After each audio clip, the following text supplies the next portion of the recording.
Very good morning to all the students. I'm your SST teacher, Miss Dipali Sharma.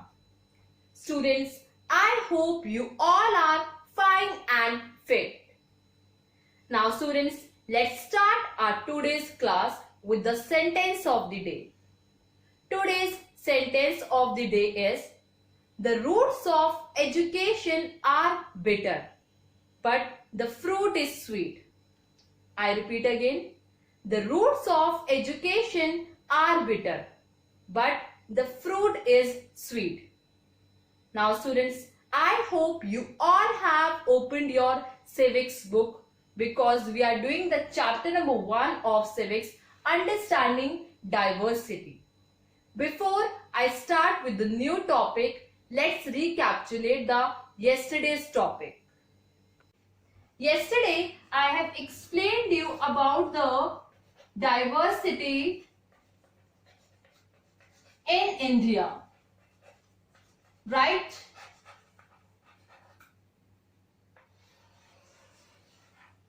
I have explained you that India is a country of many diversities because we have different languages, we have different kinds of food, we have different festivals, right? And we are having the different cultural backgrounds. So India is a country of many diversities.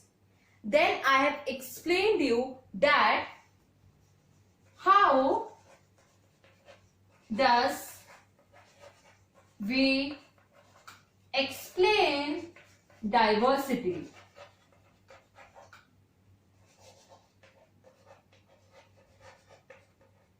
Right? How does we explain diversity? So, diversity refers to the existence of variations of different characteristics in a group of people, right? So, a little more than 200 years ago, before car, buses, aeroplane, train became a part of our lives, people used to travel from one place to another in ships, on camels, horses, or by foot. Right, students? Then I have explained you that the history of many places shows us that how many different cultural influences we have. Right? Similarly, the diversity also comes when people adapt their lives to the geographical area in which they live, right? For example, the living near the sea is quite different from living in the mountainous area, right students? As I have explained you that many people left their homes. There were various reasons behind them. Some people left their home in search of work. Some left because there was a war. Some left because there was drought and they could not have enough to eat. Right? And when people left their homes and they began to make their houses in the new places, then it began to change a little. Then people begin to change a little. So their language, their food, religion became a mix of both, old and new, right?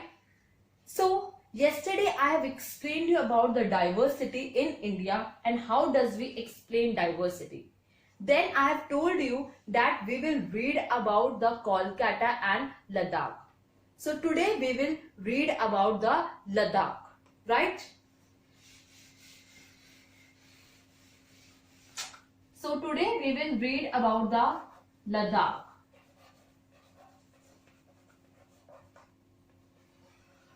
That how the diversity is different in Ladakh. So a Ladakh is a desert in the mountains in the eastern part of Jammu and Kashmir. Right? Ladakh is a desert, right? So Ladakh is a desert in the mountains in the eastern part of Jammu and Kashmir. Very little agriculture is possible here because it does not receive any rainfall and is covered with snow for a large part of the year. Right? It does not receive rainfall.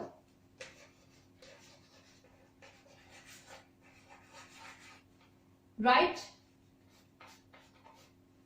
So it does not receive rainfall and is covered with snow for a large part of the year. So for drinking water, people depend on the melting snow during the summer season. Right? People here keep goats and sheep with them. The goats are very special in Ladakh because they produce pashmina wool. Right?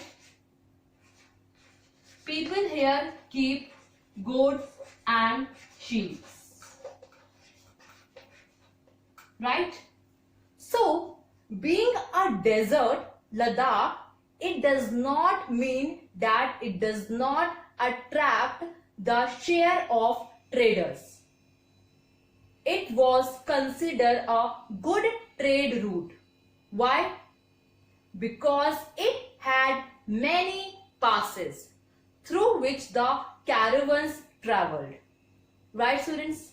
Now, Kritika Gupta, you will tell me that what caravans carried with them. Yes, very good. Caravans carried with them spices, textiles, carpet. Right? So, more than 400 years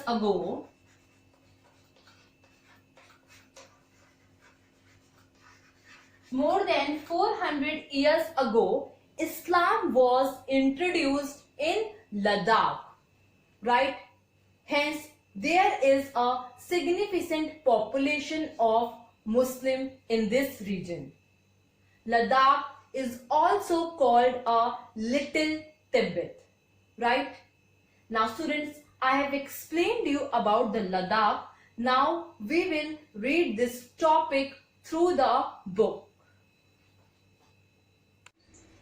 Now students, we will read about Ladakh through the book. Page number 9. Ladakh is a desert in the mountains in the eastern part of Jammu and Kashmir.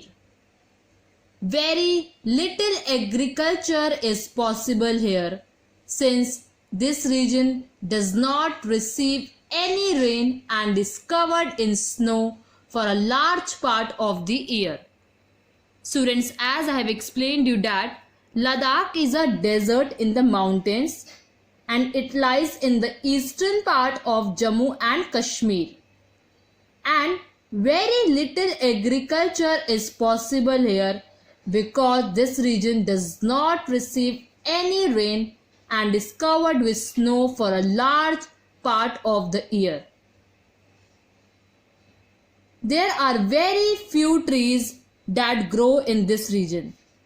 For drinking water, people depend on the melting snow during the summer months. As I have explained you that for drinking water, people depend on the melting snow during the summer months. Next, people here keep sheep and goats. The goats in this region are special because they produce pashmina wool. This wool is prized and pashmina shawl cost a lot of money. The people in Ladakh carefully collect the wool of the goats and sell this traders from Kashmir. Pashmina shawls are chiefly woven in Kashmir. So, the people in Ladakh keep sheep and goats with them. The goats in this region are very special because they produce pashmina wool, and this wool is prized and pashmina shawl cost a lot of money. The people in Ladakh carefully collect the wool of the goats and then sell this to traders from Kashmir. Right? Next. People eat meat and milk products like cheese and butter. Each family owns some goats, cows, and yak cows. So, the people eat meat and milk products like cheese and butter, and each family owns some goats, cows, and yak cows. Being a desert, it does not mean that Ladakh did not attract its share of traders. As I have explained you that being a desert, Ladakh, it does not mean that it does not attract any share of traders. It was considered a good trade route as it had many passes through which the caravans travelled to what is today called Tibet. So being a desert, it does not mean that it does not attract its share of traders. It was considered a good trade route because it had many passes through which the caravans travelled. And these caravans carried textile, spices, raw silk and carpets with them. So the caravans carried textile, spices, raw silk and carpets with them. Right? Now next, page number 10. Next, Buddhism reached Tibet via Ladakh. Ladakh is also called Little Tibet. As I have explained you that Ladakh is also called Little Tibet. Islam was introduced in this region more than 400 years ago, and there is a significant Muslim population here. So, Ladakh is also called Little Tibet, and Islam was introduced in this region more than 400 years ago, and there is a significant Muslim population here. Ladakh has a very rich old oral tradition of songs and poems. Local versions of the Tibetan national epic, the Kesar Sag, was performed and sung by both Muslims and Buddhists. So Ladakh has a very rich oral tradition of songs and poems, and local versions of the Tibetan national epic, the Kesar Saga, are performed and sung by both Muslims and Buddhists. Right?